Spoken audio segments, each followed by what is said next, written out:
अमीर घर की अनामिका और रमेश की सगाई होने वाली थी। अनामिका बहुत ही खूबसूरती से तैयार होकर एक सिंगल सोफे पे बैठी हुई थी। रमेश जो दूसरे सिंगल सोफे पे बैठा हुआ था, उसे देखकर अनामिका शर्माती है। रमेश को भी थोड़ी थोड़ी शर्म आ ही रही थी। ये सब के दौरान रमेश के माता पिता प्रसाद और शारदा और साथ ही अनामिका के माता पिता अमृता और सुदर्शन बहुत खुश थे। तभी अमृता कहती है, समधन जी देखिए, ये एक दूसरे को देखकर कैसे शर्मा रहे हैं। दोनों एक दूसरे को पसंद करते हैं। इसमें आप क्या कहती हैं? अब मैं क्या कहूँ, दोनों की जोड़ी अच्छी है। फिर आगे की बात बढ़ा ले। अगर आप हमारी बेटी से कुछ पूछना चाहते हैं तो पूछ लीजिए। सुदर्शन कहते हैं, भाई साहब जिन्हें शादी करनी है वही पूछ ले तो अच्छा है। हम उसके अलावा बाकी मामलों पे बात कर सकते हैं ना, क्या कहते हैं? अब क्या कहे, आपकी हाँ में हमारी भी हाँ है। बेटा अनामिका, रमेश को ले जाके अपना कमरा दिखाओ। ठीक है माँ। ऐसा कह के अनामिका रमेश को अपने साथ लेके अपना कमरा दिखाने के लिए चली जाती है।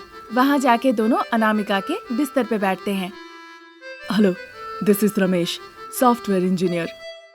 हाय, दिस इज मी अनामिका। मेरी पढ़ाई खत्म हुए बस 3 ही महीने हुए हैं।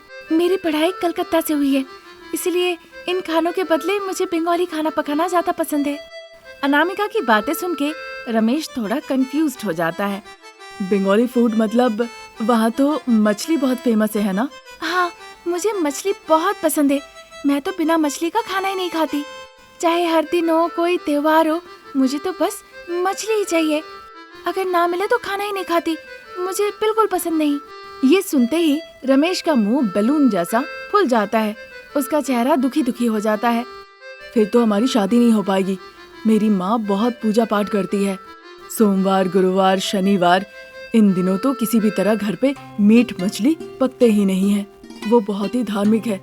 फिर तो पहले से ही बड़े लोगों को इस बारे में बताना होगा, नहीं तो तुम और मेरी माँ दोनों को तकलीफ हो जाएगी।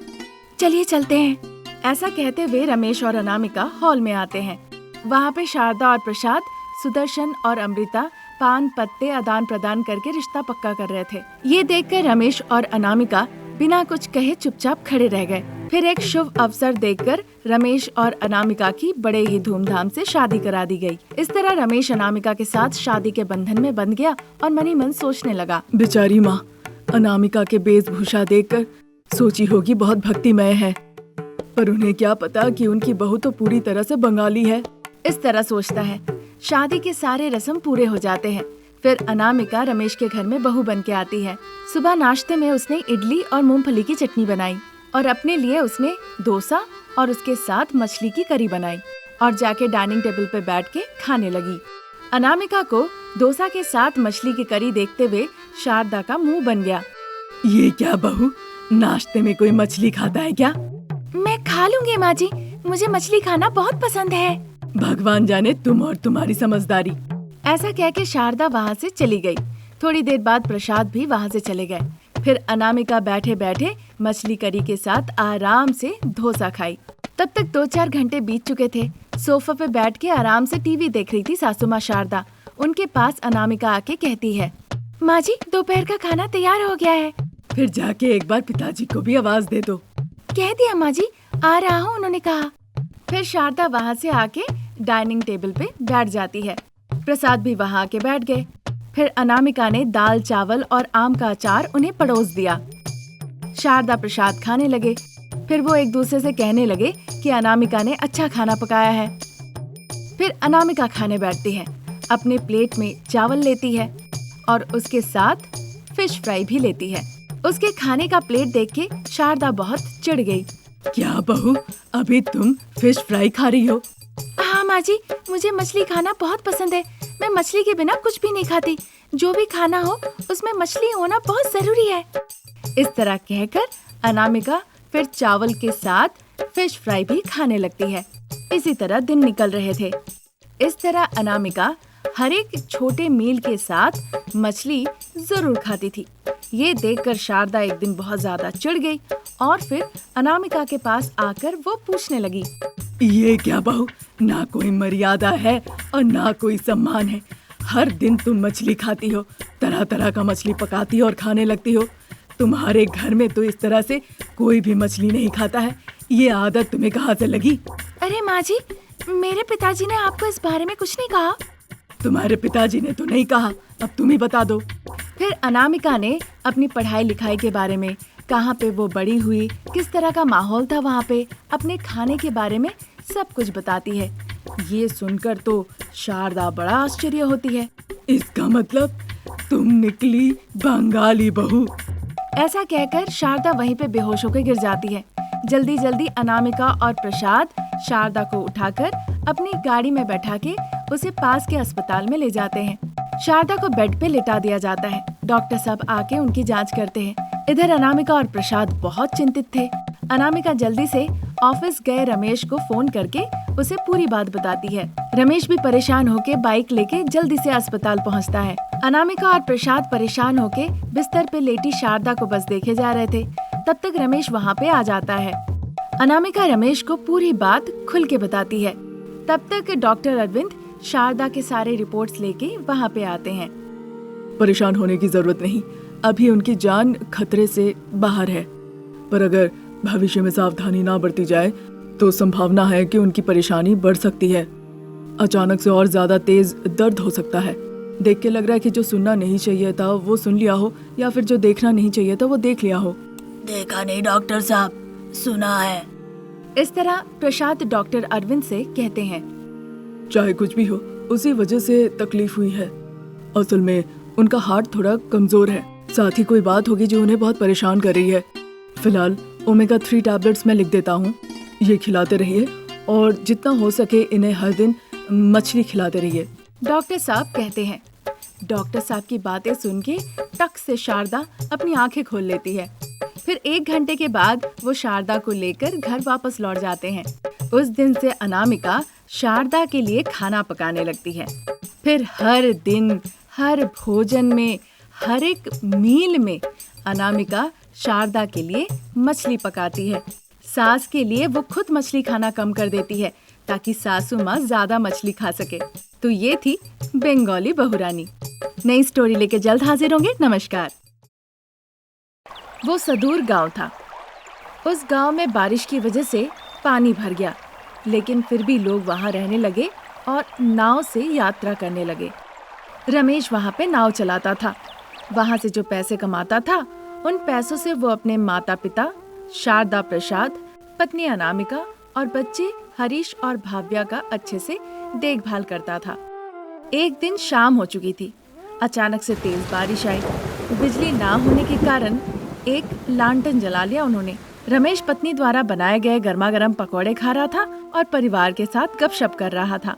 सभी लोग मिलके हंसी मजाक कर रहे थे। इसी बीच विश्वास नाम का एक चोर उनके घर घुस आता है।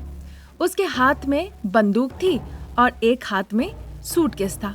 उसे देखकर सभी लोग डर गए। देखो बेटा, अगर चाहो तो जो पैसे हमने बच्चों की पढ़ाई के लिए जमा कर रखा है वो ले लो, पर हम हाथ जोड़ते हैं, हमें कुछ नुकसान मत पहुंचाओ। शारदा इस तरह से डर के मारे कहने लगी। तभी एक कांस्टेबल ने सीटी बजाई और दौड़कर रमेश के घर के पास वो आ गया। सीटी सुनकर चोर डर गया और चोर रमेश के सर पर तमंचा तान दिया। जब तक पुलिस नहीं जाएगी तब तक मैं यहीं रहूंगा, और अगर किसी ने पुलिस को बताई तो याद रखना आपके बच्चे हैं। इतना कहकर चोर कमरे में चला गया और पलंग के नीचे जाकर छिप गया। सब लोग बहुत डरे हुए थे। एसआई किशोर रमेश के घर के अंदर आते हैं। वो देखते हैं कि हर कोई बड़े तनाव में है। देखिए, मैं जानता हूँ कि चोर आपके घर में आकर ही छुपा हुआ है। अगर आपने बता दिया कि कहाँ छुपा रखा है तो मैं उसे लेकर अभी के अभी यहाँ से चला जाऊंगा, और अगर मुझे ढूंढना पड़ा तो फिर मैं आप सभी पे केस लगाकर आप लोगों को जेल में डाल दूंगा। इस तरह वो डरा कर कहते हैं, पर कोई भी मुंह नहीं खोलता। ये देखकर इंस्पेक्टर को लगता है कि वहाँ कोई चोर नहीं है और वो चुपचाप वहाँ से चले जाते हैं। फिर रमेश उस चोर को ले जाके पीछे के दरवाजे से बाहर निकालने लगता है। तभी पुलिस उसे देख लेती है और उन दोनों को गिरफ्तार कर लेती है। सर, मेरी कोई गलती नहीं है, इसके साथ मेरा कोई रिश्ता नहीं है। जब चोर चोरी करने आया, पुलिस को बिना बताए तुम उसे घर से पीछे के दरवाजे से बाहर निकाल रहे थे। ये भी एक तरह का गुनाह है। जब तक जेल जाके जेल की रोटियां नहीं तोड़ोगे तब तक अकल नहीं आएगी। ऐसा कहकर पुलिस जीप में बैठाकर उन दोनों को पुलिस ले जाती है। परिवार को जब पता चलता है तो वो रोने धोने लगते हैं। अगले दिन पुलिस स्टेशन में जब शारदा और अनामिका अपना बेटा और पति को देखती है तो दोनों बहुत रोने लगती है। वो कहती है कि वो रमेश की बेल की कोशिश कर रही है, लेकिन रमेश के जेल आने से उनका परिवार चलाना बहुत मुश्किल हो गया। बहू, अब परिवार का ख्याल तुम्ही को रखना पड़ेगा। मैं क्या कर सकती हूँ? पिताजी है ना? तुम्हारे पिताजी 25 साल के हैं क्या? उनकी उम्र 60 साल हो गई है। वो नाव नहीं चला पाएंगे। बच्चों की पढ़ाई लिखाई, हम दोनों की जिम्मेदारी अब तुम्हारे ऊपर ही है। लेकिन माँ जी। मेरी बात तो पूरी कर लेने दो। अभी तो हमें और भी पैसे लगेंगे रमेश के बेल के लिए। ये सब अब तुम्हारी जिम्मेदारी है। शारदा की बातें सुनकर अनामिका हर तरफ से सोच विचार करती है और फिर वो नाव चलाने का फैसला लेती है। पहले दिन जब अनामिका नाव पे आके चढ़ी तो उसके बगल के ही राजेश नाम का नाव सवार अनामिका का वो बहुत मजाक उड़ाया। क्या अनामिका भाभी, रमेश ने तो लुटेरों की मदद की, पर अगर आप लुटेरों को मदद करती है तो आपको कोई दिक्कत नहीं होगी, क्या कहते हैं? इस तरह वो हंस कर अपमान कर रहा था। अनामिका ने जैसे तैसे गुस्से को काबू किया और फिर नदी के किनारे को देखकर कहने लगी, चाचा चाची आइए आइए, आज आपका अपना आदमी नाव चलाएगा। मैं बड़े ध्यान से आप लोगों को ले जाऊंगी। अब तक हमें लगता था वो हमारा बेटा है।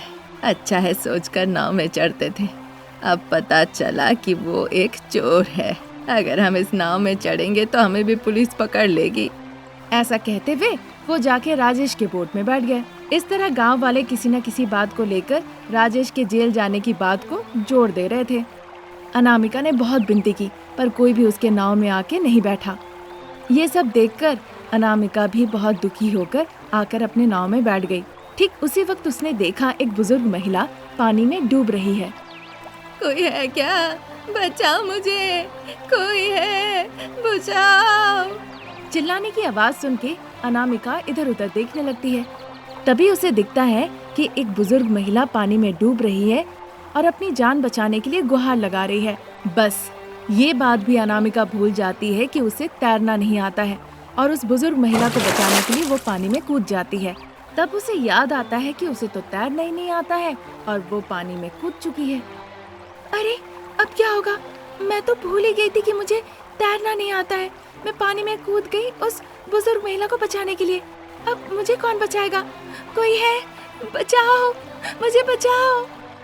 अनामिका को इस तरह से चिल्लाते देख वो बुजुर्ग महिला हिम्मत रख के कदम बढ़ाती है और डूबती हुई अनामिका को आकर बचाती है। और उधर अनामिका का नाव पानी में तैरते तैरते कहीं दूर चला जाता है। जब तुम्हें तैरना ही नहीं आता था तो मुझे कैसे बचाती बेटा? आप परेशानी में थी, आप मदद के लिए गुहार लगा रही थी। तब मेरे दिमाग में कुछ भी नहीं आया। आपकी जान बचाने के लिए मैं कूद गई। तुम्हारा ये अच्छा मन मेरा दिल जीत लिया है। ऐसा कहकर वो बुजुर्ग महिला देवी का रूप धारण करती है। अनामिका उनके सामने सर झुकाती है। मेरी जान बचाने के लिए तुमने अपना नाव गवा दिया, इसलिए मैं तुम्हें कागज का मायावी नाव दूंगी। उनके कहते ही एक कागज का मायावी नाव पानी में तैरने लगता है। देखकर अनामिका बहुत खुश हो जाती है। ये तो कागज का नाव है, पानी में गीला हो गया तो इसीलिए तो मैंने तुम्हें मायावी नाव दिया है। तुम्हें कोई दिक्कत नहीं होगी। सभी लोग आके अब तुम्हारे नाव में ही बैठेंगे, अच्छे पैसे कमाओगी, परिवार अच्छे से चलाओगी और साथ ही साथ पति को भी छुड़ा के ले आओगी। देवी माँ अंतर्ध्यान हो जाती है। तब से अनामिका अपना कागज का मायावी नाव ले आके नदी किनारे लगा दिया करती थी। सभी लोग आके उसके मायावी कागज के नाव में बैठ जाते थे। बिना किसी समस्या के वो मायावी नाव सभी को आर पार करने लगा और सभी लोगों को अनामिका के उस मायावी कागज के नाव पे बैठने की आदत हो गई। जो यात्री अनामिका के मायावी नाव में बैठा करते थे, अनामिका के बिना पूछे ही सब उसे पैसे दे दिया करते थे। वहाँ से कमाए हुए पैसों से वो बच्चों के अच्छे से पढ़ाई लिखाई करवाती है। सास ससुर का अच्छे से देखभाल करती है और पति को जेल से बेल करवाने के लिए पैसे भी बचाती है। फिर एक दिन ऐसा आता है कि वो बचाए हुए पैसे को ले जाती है और अपने पति को बेल करवा के बाहर निकाल के ले आती है और सब मिलके खुशी खुशी जीवन बिताने लगते हैं।